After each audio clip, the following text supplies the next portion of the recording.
ఈరోజు విలేకరులను పిలిపించుకొని మాట్లాడే ముఖ్య ఉద్దేశం ఏమనగా గత 4-5 నెలల క్రితం నుండి బోధన్ పట్టణంలో రియల్ ఎస్టేట్ వ్యాపారస్తులు ఎవరైతే ఉన్నారో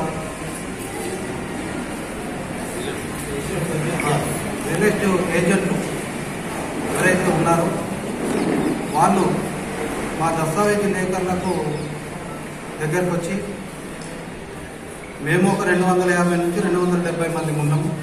ప్రస్తుతం మా వ్యాపారం రియల్ ఎస్టేట్ బిజినెస్ బోధనలో నడుస్తలేదు కాబట్టి కొందరి పరిస్థితి దారుణంగా ఉన్నది.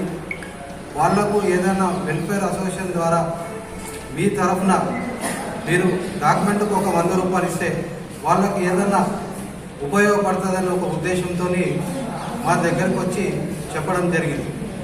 ఆ రోజు మేమందరం డాక్యుమెంట్ రైటర్ అసోసియేషన్ తరఫున మేమందరం మీటింగ్ పెట్టుకొని మనకు కూడా నాన్ అగ్రికల్చర్ రిజిస్ట్రేషన్లు అవుతున్నాయి. అగ్రికల్చర్ మొత్తము ఎక్కడ ఎంఆర్ఓలు అక్కడ వాళ్ళు చేసుకుంటున్నారు కాబట్టి మా వ్యాపారాలు కూడా ఎక్కువ లేవు.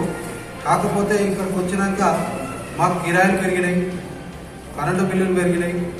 ఇంకో ఉద్దేశం అంటే నెట్ బిల్లులు కానీ ఇంకో పిల్లాడు పెట్టుకుంటే వాళ్ళ జీతాలు కూడా పెట్టడం జరుగుతుంది.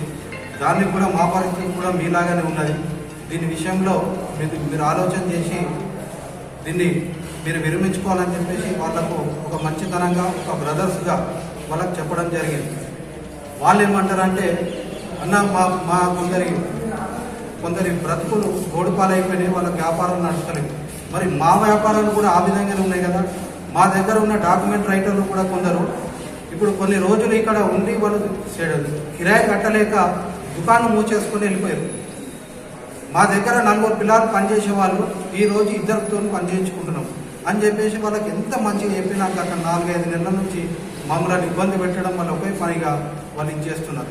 ఒకడు వచ్చి అంటాడు, అరే మీ సంగతి చూస్తాం తుమ్లోగా పైసాగర్ నైదీయతో.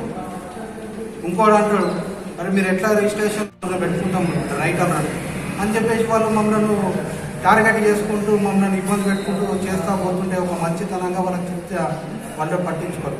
గత 3 రోజుల క్రితం ఏం జరిగిందంటే దీన్ని ఈ విధంగా సీరియస్గా తీసుకొని ఈరోజు మీ పత్రికా ముఖంగా మేము ఎందుకు చెప్తున్నామంటే 3 రోజుల క్రితము సబ్ రిజిస్ట్రార్ గారి దగ్గరికి వెళ్ళి, మేడం డాక్యుమెంట్ రైటర్ ఇక్కడ అరాచకాలు ఎక్కువ పెరిగిపోతున్నాయి, ప్రజల దగ్గర ఎక్కువ ఫీజులు వసూలు చేస్తున్నారు, దీన్ని దృష్టిలో పెట్టుకొని మరి వాళ్ళ విషయంలో మీరు ఏమైనా మాట్లాడతారా అని చెప్పేసి ఆమె కంప్లైంట్ చేయడం జరిగితే సబ్ రిజిస్ట్రార్ గారు ఏం చెప్పారో తెలియదు. మొత్తానికైతే మళ్ళీ వాళ్ళు ఆలోచన చేసి ఏం చేశారంటే చక్కగా ఒక మెమోరాండం వాళ్ళ లెటర్ ప్యాడ్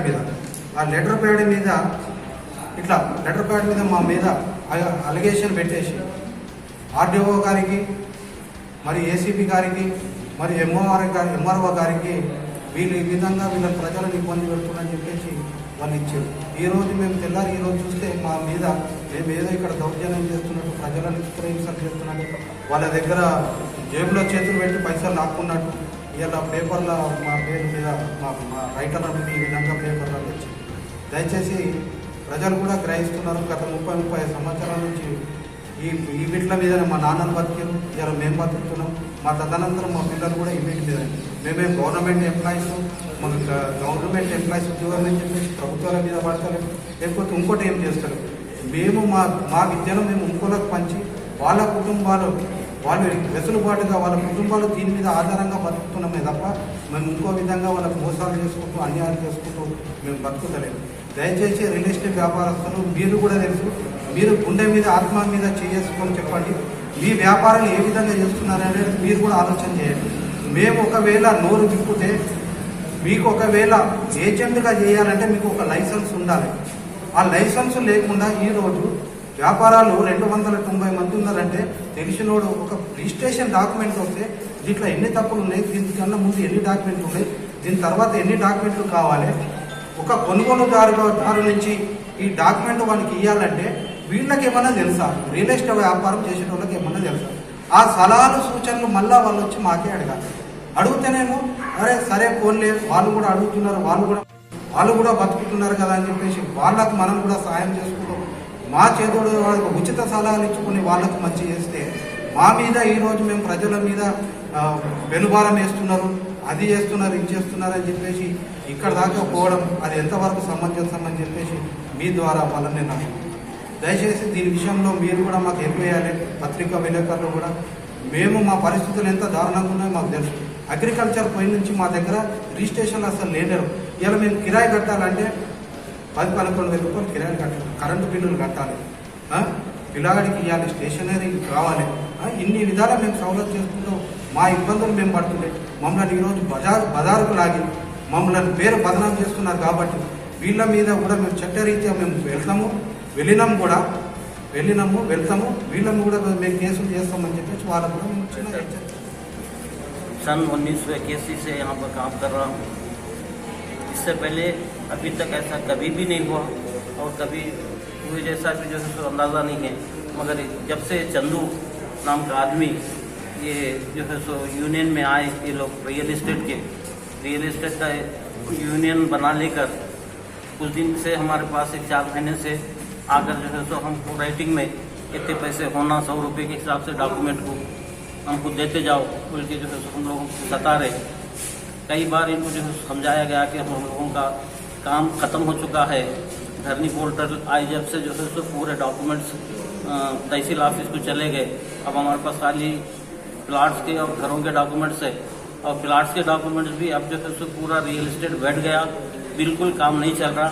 हमारे पास उतनी आमदनी नहीं है, हम आपको नहीं दे सकते. बल्कि कई बार समझाने के बावजूद भी ये लोग जो है सो हमारे पास आके हमेशा जो है सो लड़ाई झगड़े करना शुरू कर दिए. एक एजेंट्स आके जो है सो हमको सताना शुरू कर दिया. आज से 3 दिन पहले भी जो है सो मैडम के पास आके जो है सो हमारे खिलाफ दरख्वास्त दिए. हम लोग जो है सो बिल्कुल अब आमदनी नहीं है जैसा हो गया हमारे को. यहाँ पर किराया निकलना, बच्चों के जो है सो तनख्वाहें निकलना और हम लोगों का खर्च चलना, यही हमारा मुश्किल हो गया. इसके बावजूद भी इतना समझाते पर भी ये लोग जो है सो हमारे को सताना शुरू कर दिए और हमको हरासमेंट कर रहे. कई जो है सो एजेंट्स रियल एस्टेट के एजेंट्स आके जो है सो हमारे को जो है सो मार देते, उनको ख़त्म कर देते. पैसे नहीं दिए तो जान से मार देते, हमारे को देना ही पड़ता. ऐसे जो है सो ठगादार है हम लोगों को. और हमारे खिलाफ जो है सो 2 दिन पहले आके मैडम को भी दरख्वास्त दे के शिकायत की और जो है सो आरडीओ ऑफिस को, MRO ऑफिस को, पुलिस में भी हमारे खिलाफ दरख्वास्त दिए. इसके साथ ही हम भी उसी दिन जाकर हम भी इनके खिलाफ दरख्वास्त दिए हैं और आइंदा भी जो है सो हम लोग जैसा भी सताएंगे हम उनका भरपूर जवाब देते जाएंगे. मगर हम ये लड़ लेना नहीं चाह रहे और इसको जो है सो आपस में ये लोग ख़त्म कर दिए तो बेहतर रहता समझ रहे. इसके बावजूद भी ये लोग आज फिर पेपर में दिए. इस वक्त आज मजबूरन हमको जो है सो न्यूज़पेपर वालों को बुला के ये मीटिंग करना पड़ा. मजबूरन हम कर रहे. हमको इससे कोई इंटरेस्ट नहीं है, हमारे पास कोई आमदनी नहीं है, हम लोग मजबूर होकर जी रहे. इसके बावजूद भी लोग हमको तकलीफ़ दे रहे. इसके वास्ते हम लोग ये चाह रहे कि लोग जो है सो हमारा पीछा छोड़ दे कि अपना उनका काम वो करें, हमारा काम हम करेंगे. उनका अभी तक 40 साल 41 साल हो गए यहाँ पर. अभी तक कोई रियल एस्टेट के एजेंट्स वो ज़माने में भी थे, अभी भी है. मगर ये जब से चंदू साहब आए हैं, जब से जो है हालात पूरे ख़राब कर दे रहा है आदमी. इसकी वजह से इसके ऊपर सख्त जो है सो इस आदमी का जो है सो वो करना बोल के हम लोग जो है सो चाह रहे. ये जब तक चंदू, मोहित, निज़ाम ये जो नामा है ये लोग जो है सो बहुत ज़्यादा जो है सो हम लोगों को सता रहे. इनके ऊपर जो है सो केस करके जो है सो इन लोगों को हमको जो है सो बचाना. ये लोग गुंडागर्दी कर रहे, गुंडागर्दी छाता निकाल रहे, छातियाँ बता रहे हमारे पास आके हम तुम्हारे को मारते तोड़ते, इस किस्म की धमकियाँ दे रहे. इस वास्ते मजबूरन आपको ला के प्रेसमेंट देना पड़ा. ये जो है सो